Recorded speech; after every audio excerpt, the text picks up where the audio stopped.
Hello, and welcome to My Tiny Bottles, the project where I explore my grandmother's legacy of miniature liquor bottles, one tiny bottle at a time. I'm your host, Tammy Coxon. Tiny bottle number 9 is a bottle of Wild Turkey Liqueur, complete with its original box and a $1.75 price tag. This is one of the bottles that I saw on that first day my dad brought me the bins. It's also one of the bottles that really inspired me to start the project. At the time, I was reading Girly Drinks, A World History of Women and Alcohol by Mallory O'Meara, and she had mentioned it there, so I knew that it marks an important turning point of sorts in the history of alcohol. See, while women have always drunk alcohol and often been the main producers of it, for much of history it wasn't exactly encouraged. Sometimes it was even banned. In the post-World War II period, things start to loosen up. As cocktail mixing moves into the home, a good wife is expected to mix up a martini or Manhattan for her husband. And she could have one too, so long as she didn't drink so much as to interfere with her domestic duties. But liquor ads at the time, they mostly only showed women serving the drinks. No one in the US is particularly marketing booze to them as drinkers. As I've talked about with the other bottles, bourbon was really suffering in the 60s and 70s. At the time, it was very much seen as an old man's drink, and domestic sales were struggling against trendier spirits like gin and vodka. One bourbon distiller tried to tackle that issue by, oh my God, marketing something to women.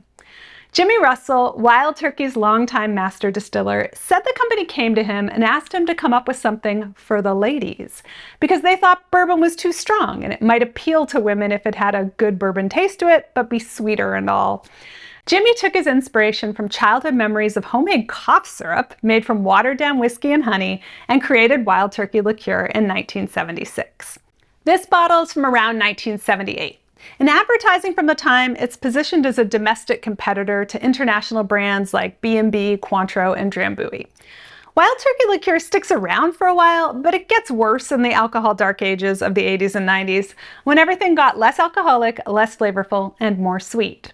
In 2006, the product was relaunched as American Honey. When Jimmy Russell came up with Wild Turkey Liqueur in 1976, flavored whiskey as a thing pretty much didn't exist. The 2006 relaunch kick-started the whole category, and now there are lots of honeyed whiskey competitors, as well as other flavored whiskeys like Screwball and Fireball. And that whole idea that sweetening up the bourbon would appeal to women, turns out men like sweet bourbon too. And in 2014, Jimmy Russell said he thought more men were drinking American honey than women. As for me, I'm really looking forward to trying this one next to its modern-day counterpart. That's it for Tiny Bottle number 9. Do you have a story to share about Wild Turkey Liqueur? Leave a comment below.